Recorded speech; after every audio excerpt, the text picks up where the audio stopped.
Don't tell me to do what I'm already doing.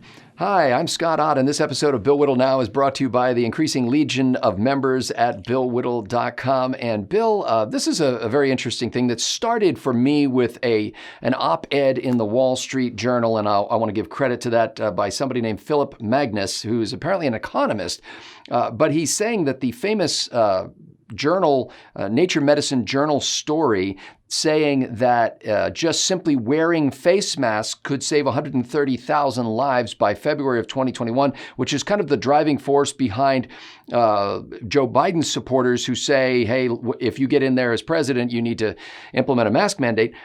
Bill, they're actually saying that the study was based on faulty data, and it's this. It's not that it's faulty data saying that if you don't wear a mask, everything's going to be fine, or if you do wear a mask. What they're saying is a lot more people are wearing masks than the study said. So the study was assuming that only we've only reached 49% adoption, but it's really closer to 80 or 85% adoption. And so that's why I said, don't tell me to do what I'm already doing. Bill, no matter who winds up steering the ship of state for the next 4 years, there's going to be a lot of pressure at the federal level to implement a mask mandate. Can you, in gracious and kind terms, speaking to the people who think that that's a good idea, explain why it possibly might not be?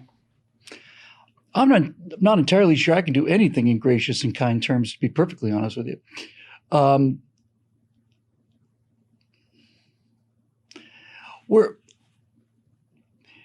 The problem with this specific case is that not only is the data contradictory, but I think it is simply a common sense observation to realize that if everybody wore a mask, that would reduce transmission in some cases. Masks don't prevent you from catching COVID. All they do is reduce the chance of you spreading COVID. Actually, so Bill, recently, I want to stop you there because within the last week, there's been a study out that actually says that wearing the mask, for the user of the mask, may reduce your chances of catching COVID by something like 70%. So that's changed. That messaging has changed. Great. But now we start to deal with things that are on the that are potentially on the fringes of probability.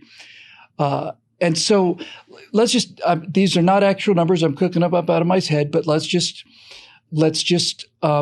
deal with them so we can run this thought experiment.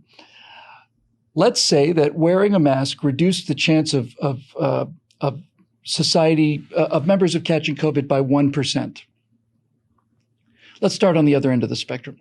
Let's say the data showed that if everybody wore a mask, the reduction of COVID would be 100%.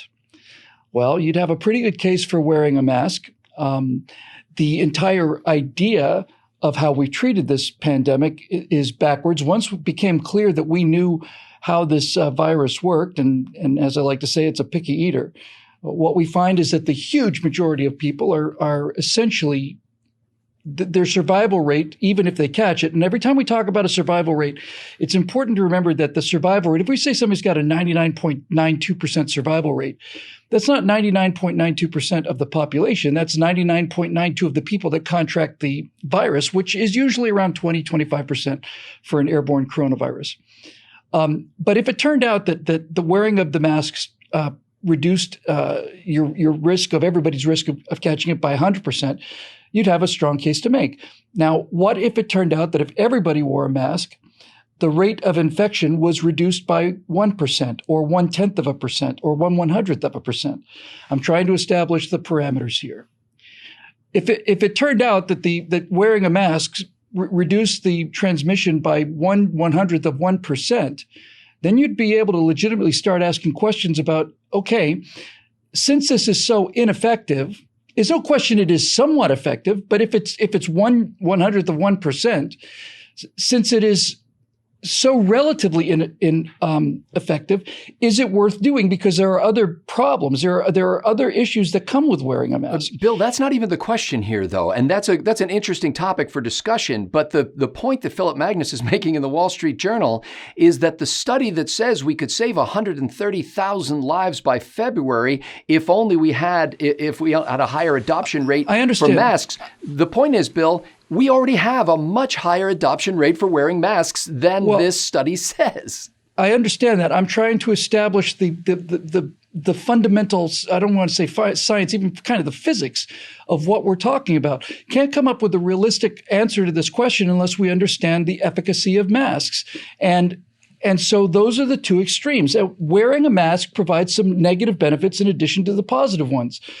My understanding is it makes you inhale 6 times more CO2 than you normally do, which certainly makes sense to me since you're exhaling directly into a barrier and you're inhaling again. You're bringing in more CO2, you're bringing in more bacteria. So there are health risks associated with masks, and there are bigger than health risks associated with masks. There are large numbers of psychological risks associated with masks. So the question now is, how efficacious are masks? And to get to the specific question, the reason I mark these two ends of the spectrum is you get kind of an S-shaped graph here, where if nobody's wearing masks at all, then if everybody wore masks, you'd see a pretty steep reduction in the number of infections.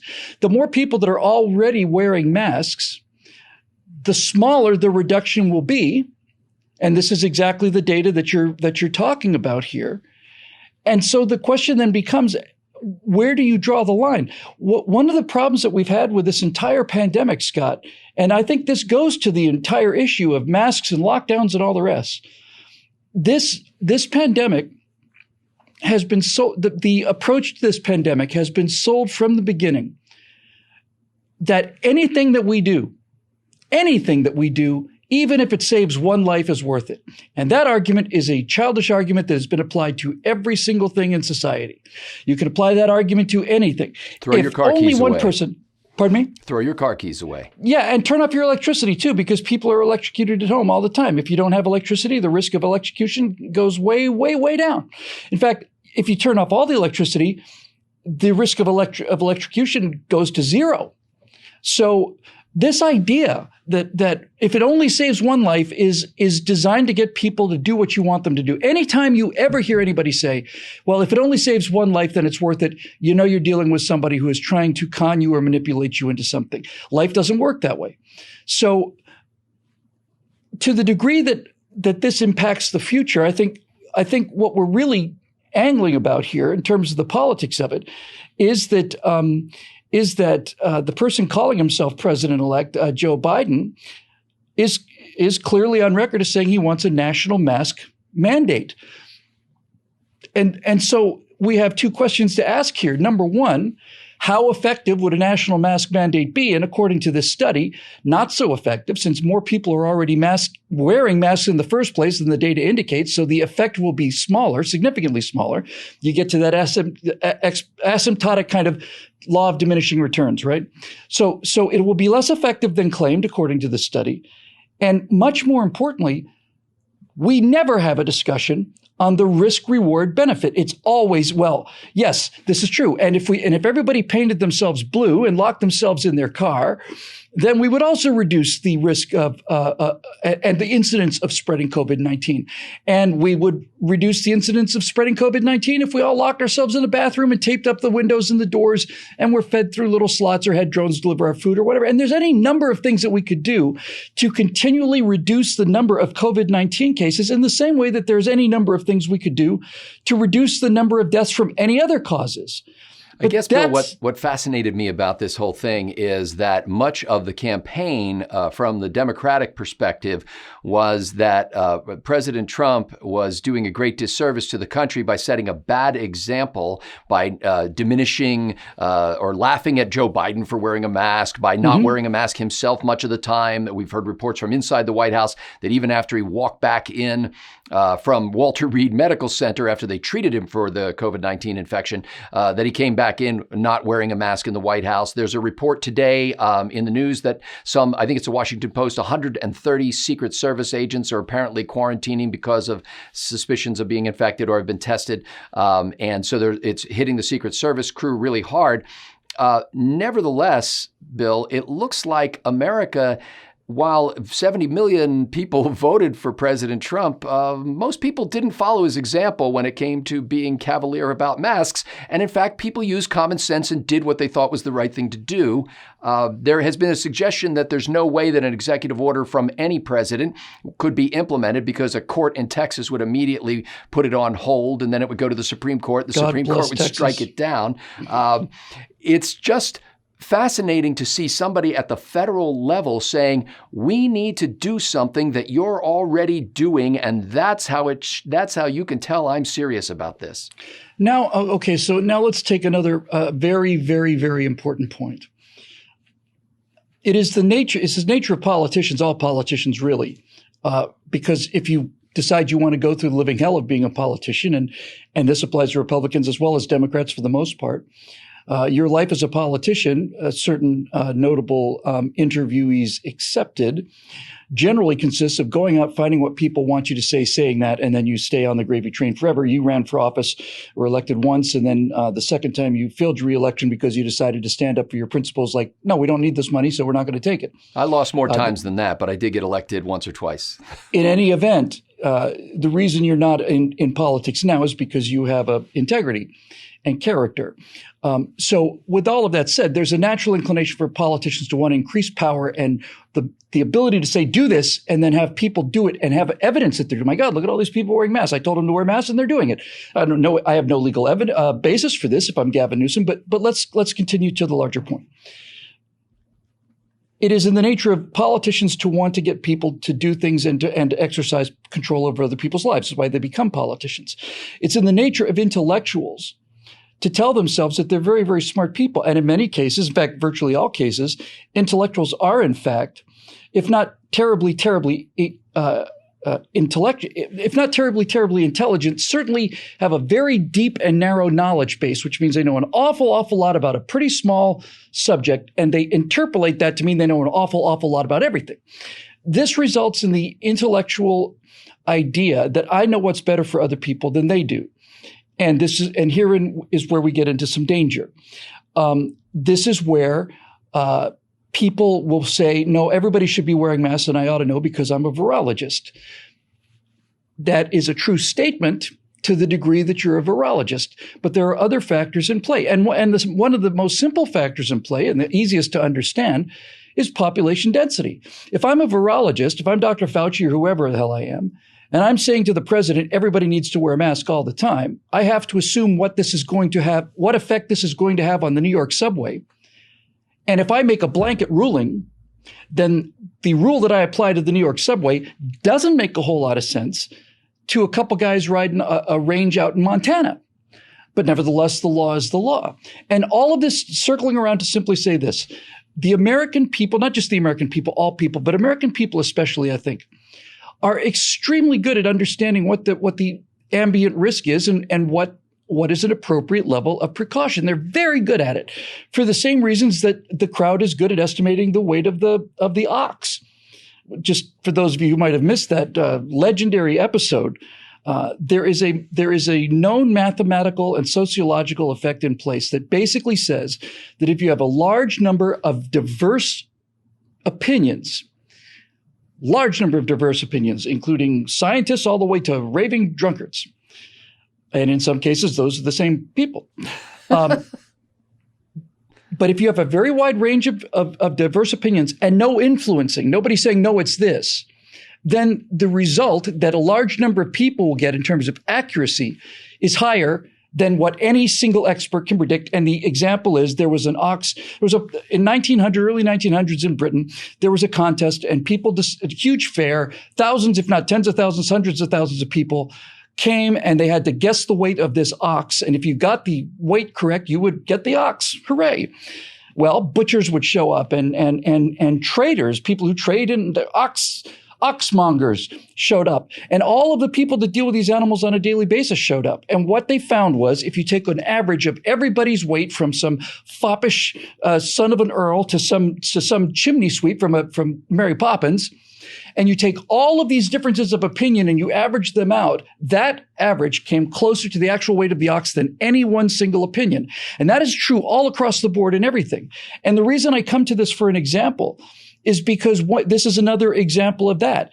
The American people or any population will respond out of common sense they will find the sweet spot. They'll do it automatically, and they'll do it on the basis of how many people did I see die in the car today or on the street? How many bodies did I pass on the way to work? If I drive to work today and I see 15 dead bodies on the street, I'm going to take masks an awful lot more seriously and quarantine and all the rest and social isolation than I would if the experience that I've had for the last 10 months were the case, where I haven't seen anybody on the street 6. And furthermore, having been to the emergency room during this period, the emergency room was completely empty. That influences my opinion on the total risk involved here. And my opinion goes into the giant pot of opinions. And this observation, and there's observations of people who lost 3 or 4 family members, those go in too. And what you find is that people end up doing pretty much the perfectly tuned thing, which goes to the entire question here. Believe it or not, every now and then after 15 minutes rambling, I will come around to the point. The reason that this guy was surprised that more people are wearing masks is because the experience of every single American, from people living right in the subway in New York to people riding the range in Montana, every single person is making a risk assessment based on what they see in their environment. That's 300 million data samples going on multiple times an hour. And all of this information sort of gets collated by the crowd and by social proof and so on. When somebody comes in and influences that, then this entire effect goes away. If a person stands in front of that ox and says, I'm the owner of the ox, and I'm pretty sure this ox weighs 925 pounds, somewhere in there, that's going to shift everybody else's opinion. And now that averaging effect disappears. When you have health experts saying that you have to do this and this and this, then it's going to shift opinion. That's exactly what happened. But as time goes by, in the case of this pandemic, what we find is that the predictions of computer models and the admonitions of authorities and the hysteria of politicians are saying, if we don't do this, this will happen. And what the American people are seeing was, well, we didn't do that, and that's not what happened. This happened. And this is why democracies are so successful. Republics are even better because the republics protect you from the madness of crowds. But the reason that more people are wearing masks than he expected is because people, as you said at the beginning, they make common sense assumptions. Well, I want to make it clear, Phillip Magness didn't have any expectations. What he's saying is that Nature Medicine, the journal, inaccurately reported the data, apparently because they used data from very early in the pandemic and then made it seem like it was data from September. So he didn't have any expectations, but as an economist, he looked at the data and said, well, wait a minute, why are you saying we've got to get mask wearing up to 80, 85, 90% when it's already there? It sounds like some kind of a computer glitch that is taking masks away from some people and putting masks on top of other people.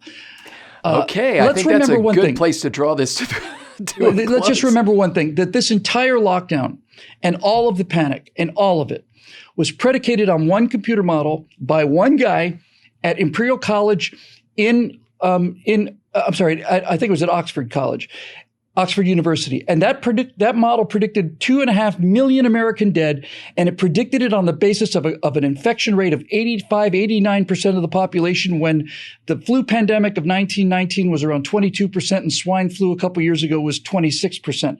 So the entire planet, including the United States, got locked down on the basis of one computer model from one guy whose initial statement was 4 orders of magnitude out of place. And so this business of listening to experts have suffered in 2020 more than anybody else, and they deserve it. Ladies and gentlemen, the members of BillWhittle.com have made this program possible, and their ranks are growing by the moment, actually, minute by minute. And we are grateful for the many people who have come over in the last week or so and joined up. Huge numbers. And it's really cool to see the diversity of opinions and the volume of new blog posts on the member blog and the comments in the comments section. So if you'd like to hang out with a group of people who sees America kind of like you do, and you will find them not only entertaining, but intellectually invigorating, then go to BillWhittle.com and click that big green Become a Member button. If you don't want to join up as a member and have that kind of recurring payment thing, you can also make a one-time donation. You'll see that right on the front page. For Bill Whittle, I'm Scott Ott. Thanks for watching. And I would add for those of you that I have, in fact, got a computer model here that now says that most Americans are actually members of BillWhittle.com. The majority of U.S. citizens are members of BillWhittle.com, and you don't want to be stuck in the minority with the rest of those weird people, do you? I saw the printout earlier this morning. All right, good night. Good night, Irene. Yeah.